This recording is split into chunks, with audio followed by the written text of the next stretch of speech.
Le saint du jour. Bonjour à tous, bienvenue à Magnificat TV. Aujourd'hui, dans notre rubrique Le Saint du jour, allons à la découverte de Saint Sabas. Saint Sabas est l'une des figures majeures de la monarchie orientale. Il est né en Cappadoce, actuelle Turquie.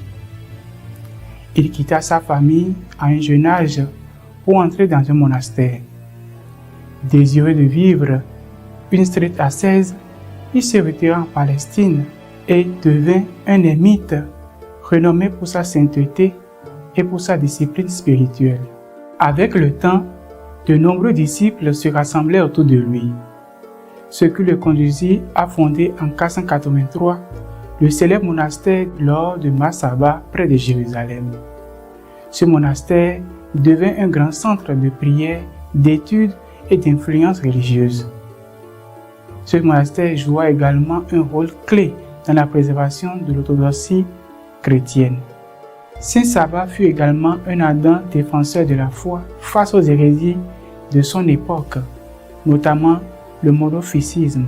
Au temps de Saint Sabas, le monophysitisme était au cœur des controverses théologiques qui divisaient l'Empire byzantin, notamment après le concile de Chalcédoine en 451. Ce concile avait défini que le Christ possède deux natures distinctes, divine et humaine, unies en une seule personne.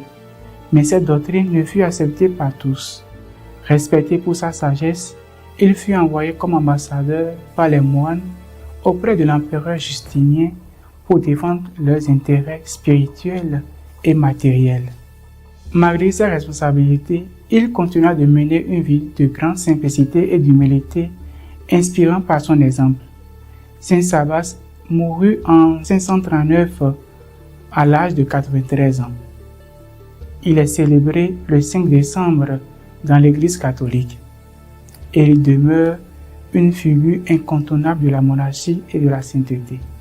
Également aujourd'hui, l'Église catholique honore d'autres saints comme Sainte Crispine de Tagore, Saint John Almond et Saint Gérard. Nous souhaitons une bonne fête patronale à tous ceux qui portent le nom de ces saints. Saint Sabas, priez pour nous. Tous les saints et saintes de Dieu, priez pour nous.